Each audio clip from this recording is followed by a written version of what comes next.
ಯೆಶಾಯನು ಬರೆದ ಪ್ರವಾದನೆ ಪುಸ್ತಕ 54ನೇ ಅಧ್ಯಾಯ 17ನೇ ವಚನ. ನಿನ್ನನ್ನು ಎದುರಿಸಲು ಕಲ್ಪಿಸಿದ ಯಾವ ಆಯುಧವು ಜಯಿಸದು. ನ್ಯಾಯ ವಿಚಾರಣೆಯಲ್ಲಿ ನಿನಗೆ ವಿರುದ್ಧವಾಗಿ ಹೇಳುವ ಪ್ರತಿಯೊಂದು ನಾಲಿಗೆಯನ್ನು ದೋಷಿ ಎಂದು ನೀನು ಖಂಡಿಸುವಿ. ಈ ಸ್ಥಿತಿಯೇ ಯೆಹೋವನ ಸೇವಕರ ಸ್ವಾಸ್ಯವು, ನಾನು ದಯಪಾಲಿಸುವ ಸದ್ಧರ್ಮ ಫಲವೂ ಆಗಿದೆ ಎಂದು ಯೆಹೋವನು ಅನ್ನುತ್ತಾನೆ. ಕರ್ತನಲ್ಲಿರುವ ಪ್ರೀತಿಯ ದೇವಜನರೇ, ದೇವರಾಗಿರುವಂಥ ಯೇಸು ಕರ್ತನು ಈ ಮುಂಜಾನೆ ವೇಳೆಯಲ್ಲಿ ನಿಮ್ಮ ಕೂಡ ಮಾತನಾಡುವವರಾಗಿದ್ದಾರೆ. ಇಂದು ನೀವು ಬಳಲಿ ಹೋಗಿದ್ದೀರಾ, ಮನನೊಂದಲ್ಪಟ್ಟವರಾಗಿ ಇದ್ದೀರಾ. ನಿಮ್ಮ ಸುತ್ತಲೂ ಸಹ ಎಷ್ಟೇ ಇತರರನ್ನು ನೀವು ಪ್ರೀತಿಸಿದ್ರೂ ಸಹ ನಿಮಗೆ ವಿರುದ್ಧವಾದಂಥ ಜನಗಳು ಎದ್ದೇಳ್ತಾ ಇದ್ದಾರಾ? ಭಯಪಡಬೇಡ್ರಿ. ಅವರೆಲ್ಲರಿಗಿಂತಲೂ ಸಹ ನಿಮ್ಮಲ್ಲಿ ಇರುವಾತನು ನಿಮ್ಮನ್ನು ಬಲಪಡಿಸಿ ನಡೆಸುವಂಥ ದೇವರು ಸರ್ವಶಕ್ತನಾದವರಾಗಿ ಇದ್ದಾರೆ.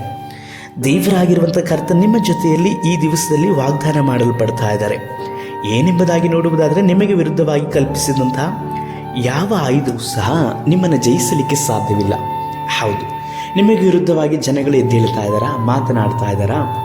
ನಿಮ್ಮ ಜೀವಿತವನ್ನು ಮುಗಿಸಲಿಕ್ಕಾಗಿಯೂ ನಿಮ್ಮ ಸೇವೆಯನ್ನು ಇಬ್ಬಾಗ ಮಾಡಲಿಕ್ಕಾಗಿಯೂ ಮಾತ್ರವಲ್ಲದೆ ನಿಮ್ಮ ಸಭೆಯನ್ನು ಹೊಡೆದು ಹಾಕಲಿಕ್ಕಾಗಿಯೂ ನಿಮ್ಮ ಪ್ರಯಾಸಕ್ಕೆ ಬದಲಾಗಿ ಅವರು ನಿಮ್ಮಲ್ಲಿ ಯಾವಾಗಲೂ ಸಹ ಕೊರತೆಗಳನ್ನು ಹುಡುಕುವವರಾಗಿ ಮನನೊಯಿಸುವವರಾಗಿದ್ದಾರಾ?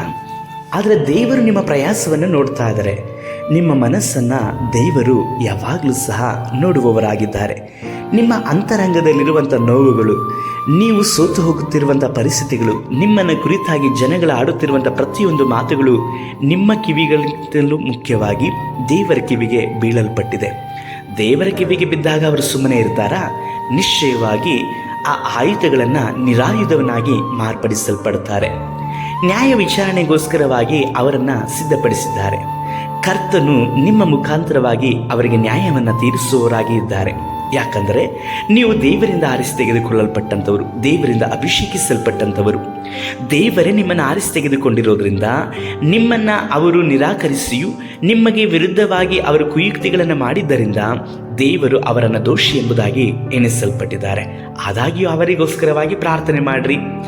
ನಿಮಗೆ ಅವರು ಏನೆಲ್ಲವನ್ನು ಕಲ್ಪಿಸ್ತಾ ಇದ್ದಾರೋ ಅದ್ಯಾವುದು ಸಹ ನಿಮ್ಮನ್ನು ಮುಟ್ಲಿಕ್ಕೆ ಸಾಧ್ಯವಿಲ್ಲ. ಯಾಕಂದರೆ ಅವೆಲ್ಲವೂ ಸಹ ನಿರಾಯುಧವನ್ನಾಗಿ ಕರ್ತನು ಮಾಡಿದ್ದಾರೆ. ದೇವರು ಹೇಳಿದ್ದಾರೆ, ದೇವರ ಮಾತಿನ ಮೇಲೆ ನಂಬಿಕೆ ಇಡ್ರಿ. ಅವರೆಂದಿಗೂ ಸಹ ಸುಳ್ಳಾಡದೇ ಇರುವಂಥ ದೇವರಾಗಿದ್ದಾರೆ. ಈಗಲಾದರೂ ಸಂತೋಷವಾಗಿ ಕರ್ತನನ್ನು ಸ್ತುತಿಸಿರಿ, ಪ್ರಾರ್ಥಿಸಿರಿ. ಸರ್ವಶಕ್ತನಾದ ದೇವರೇ, ಇವರಿಗೆ ವಿರುದ್ಧವಾಗಿ ಕಲ್ಪಿಸಿದಂಥ ಎಲ್ಲ ಆಯುಧಗಳು ನಿರಾಯುಧವಾಗಿ ಮಾರ್ಪಾಡಾಗಲಿ.